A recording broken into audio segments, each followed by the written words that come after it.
नमस्कार साथियों, आपके अपने यूट्यूब चैनल में आप सभी को तहे दिल से स्वागत करता हूं। तो दोस्तों, प्रश्न स्टार्ट करते हैं। प्रश्न नंबर पहला है आपका, शंभू ने किस भाषा को देसी भाषा कहा है? शंभू ने किस भाषा को देसी भाषा कहा है? तो साथियों, आपका राइट आंसर हो जाएगा option number C. Option number C, अपभ्रंश। साथियों, वेरी इंपॉर्टेंट प्रश्न है जो किसी न किसी वनडे एग्जाम में पूछा गया है। तो प्रश्न नंबर दूसरा है आपका, किस पुस्तक में हिंदी का सर्वप्रथम उल्लेख हुआ है? किस पुस्तक में हिंदी का सर्वप्रथम उल्लेख हुआ है? तो साथियों, आपका राइट आंसर हो जाएगा option number D. Option number D, अवस्था। Option number D. दोस्तों, प्रश्न नंबर अगला देखते हैं। प्रश्न नंबर अगला है आपका, राजभाषा अधिनियम कब पारित किया गया? राजभाषा अधिनियम कब पारित किया गया? तो साथियों, आपका राइट आंसर हो जाएगा option number C. Option number C, 1963। Option number C, 1963। साथियों, प्रश्न नंबर अगला देखते हैं। उत्तर प्रदेश में सबसे कम एवं सबसे ज़्यादा लोगों द्वारा बोली जाने वाली बोली की क्रम पहचानिए। तो साथियों, आपका राइट आंसर हो जाएगा option number A. Option number A, Bagheli Awadhi. Option number A, Bagheli Awadhi. साथियों, प्रश्न नंबर अगला देखते हैं। प्रश्न नंबर अगला है, निम्न में से कौन सा वर्ण स्पर्श व्यंजन नहीं है? निम्न में से कौन सा वर्ण स्पर्श व्यंजन नहीं है? तो साथियों, आपका राइट आंसर हो जाएगा option number C. Option number C, य।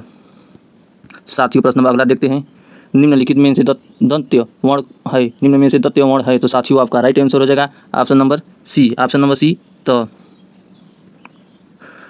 दोस्तों, प्रश्न नंबर अगला है आपका, नीचे दिए गए शब्दों में से किस की वर्तनी शुद्ध है? नीचे दिए गए शब्दों में से किसकी वर्तनी शुद्ध है? तो साथियों, आपका राइट आंसर हो जाएगा option number A. Option number A, सन्यासी। ऑप्शन नंबर ए, सन्यासी। साथियों, प्रश्न नंबर अगला है। प्रश्न नंबर अगला है आपका, नीचे एक ही शब्द की 4 वर्तनी दी गई है, सही का चयन कीजिए। साथियों, आपका राइट आंसर हो जाएगा option number D. Option number D, 36। Option number D, 36। साथियों, प्रश्न नंबर अगला है। प्रश्न नंबर अगला है, निम्नलिखित में से तत्भव शब्द है? निम्नलिखित में से तत्भव शब्द है? तो साथियों, आपका राइट आंसर हो जाएगा option number B. Option number B, मनई। साथियों, प्रश्न नंबर अगला है, निम्नलिखित में से तत्सम शब्द है? निम्नलिखित में से तत्सम शब्द है? तो साथियों, आपका राइट आंसर हो जाएगा option number D. Option number D, तीर्थ। ऑप्शन नंबर डी, तीर्थ। जो वेरी इंपॉर्टेंट प्रश्न है साथियों, ये बार एग्जाम में पूछा गया है। राजपुत्र में कौन सा समास है? राजपुत्र में कौन सा समास है? तो साथियों, आपका राइट आंसर हो जाएगा option number C. Option number C, तत्पुरुष समास। ऑप्शन नंबर सी, तत्पुरुष समास। निम्नलिखित में से कौन सा शब्द युग्म सही नहीं है? निम्नलिखित में से कौन सा शब्द युग्म सही नहीं है? तो साथियों, आपका राइट आंसर हो जाएगा option number D. Option number D, संदेह, अधीन, अधिक। Option number D. प्रश्न नंबर अगला है आपका, बिजली शब्द का प्रवाची शब्द नहीं है? बिजली शब्द का प्रवाची शब्द नहीं है? तो साथियों, आपका राइट आंसर हो जाएगा option number A. Option number ए। साथियों, प्रश्न नंबर अगला देखते हैं। सामान्य शब्द का विलोम है? सामान्य शब्द का विलोम है? तो साथियों, आपका राइट आंसर हो जाएगा option number D. Option number D, विष्टि। ऑप्शन नंबर डी, विष्टि। प्रश्न नंबर अगला है, जो अपने पद से हटाया गया हो के लिए एक उपयुक्त शब्द होगा? तो साथियों, आपका राइट आंसर हो जाएगा option number D. Option number D. प्रश्न नंबर अगला है, कौन सा शब्द विशेषण है? कौन सा शब्द विशेषण है? कौन सा शब्द विशेषण है? तो आपका राइट आंसर हो जाएगा option number C. Option number C. Option number C, निपट।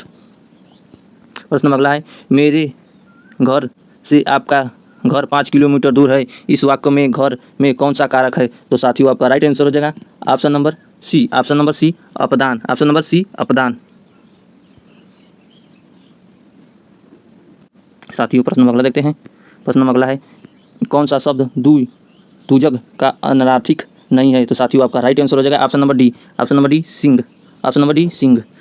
प्रश्न नंबर अगला है, निम्न में से कौन सा शब्द व्यक्तिवाचक संज्ञा है? निम्न में से कौन सा शब्द व्यक्तिवाचक संज्ञा है? तो आपका राइट आंसर हो जाएगा option number C. Option number C, Yamuna.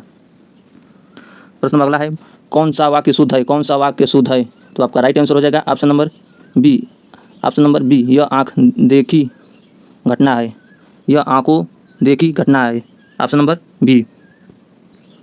प्रश्न नंबर अगला देखते हैं, निम्नलिखित में से कौन सा वाक्य अशुद्ध है? निम्नलिखित में से कौन सा वाक्य अशुद्ध है? तो आपका राइट आंसर हो जाएगा,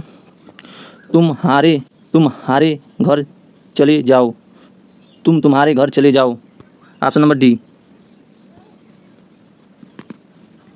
प्रश्न नंबर अगला है, निम्नलिखित शब्दों में से देशज भाषा का चयन कीजिए। निम्नलिखित में से शब्दों में से देशज भाषा का चयन कीजिए। तो आपका राइट आंसर हो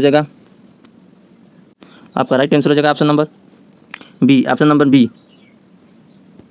प्रश्न नंबर अगला देखते हैं, चिड़िया आकाश में उड़ रही है, इस वाक्य में उड़ रही क्रिया किस प्रकार की है? तो आपका राइट आंसर हो जाएगा ऑप्शन नंबर ए अकर्मक, ऑप्शन नंबर ए अकर्मक।